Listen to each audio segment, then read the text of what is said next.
তোমাদের বাড়ির বাম্বু ট্রিতে ওইরকম গোলাপ হয় নাকি? আমার কাছে হয়েছে। ভালো লাগছে না বলো? জানতে চাও কি করে হয়েছে?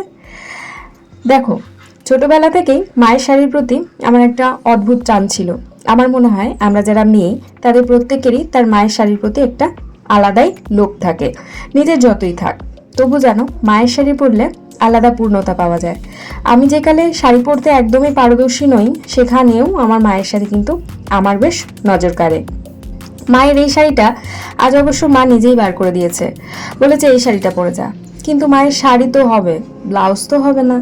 তাই এই ইন্ডিগো ব্লাউজটা আমার কাছে ছিল, এটা দিয়েই এই শাড়িটাকে স্টাইলিং করেছি। স্টাইল সম্পর্কে আমার ধ্যান ধারণা খুব একটা বেশি ভালো নয়, তাই তোমাদের কাছে জানতে চাইছি এই শাড়িটার সাথে এই ইন্ডিগো ব্লাউজটা কেমন লাগছে। কমেন্ট করে নিশ্চয়ই বলো কতটা আনম্যাচ বা বেমানান লেগেছে আমায়। ভালো লাগবে। জানো তো, আজকে অফিসে একটা প্রোগ্রাম ছিল যেখানে শাড়ি পরা ভীষণ ম্যান্ডেটারি, কিন্তু সেখানে অনেক ফুল ব্যবহার করা হয়েছে। ভীষণ অনেক বেশি ফুল নষ্টও হয়েছে, কারণ সেই ফুলগুলো কোনো কাজেই ব্যবহার করা হয়নি। ফুলের প্রতি আমার একটা আলাদা মায়া, তাই ফুলগুলো নষ্ট হবে ভেবে সমস্ত ফুল আমি কিন্তু বাড়ি নিয়ে চলে এসেছি। আর এসে দেখো, সারাদিন অফিসের পর অন্য কোনো কাজে মন দিতে ইচ্ছা করেনি, এমনকি নিজে যে একটু ফ্রেশ হবো সেটাও ইচ্ছে করেনি। জল তেষ্টা পেয়েছিল খুব, তাই একটু জল খেয়ে ফুলগুলোর পেছনে লেগে পড়েছি। ফুলগুলোকে নিয়ে ঠিক কী কী করলে আমি আমার ঘরটাকে সাজাতে পারি বলে সেইটাই ভাবতে বসে পড়েছি।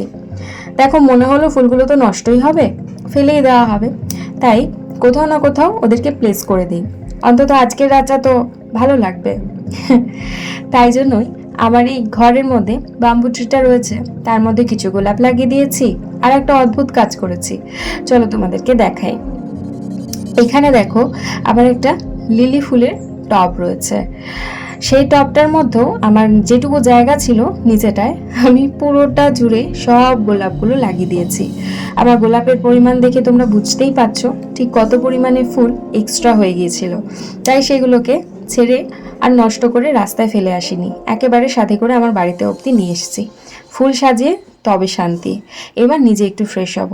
ফ্রেশ হয়ে ঠাকুর প্রণাম করে ঘুমোতে যাওয়ার পালা। আজকের মতন ব্লগ এই পর্যন্তই। ভালো লাগলে সাথে থেকো বন্ধু।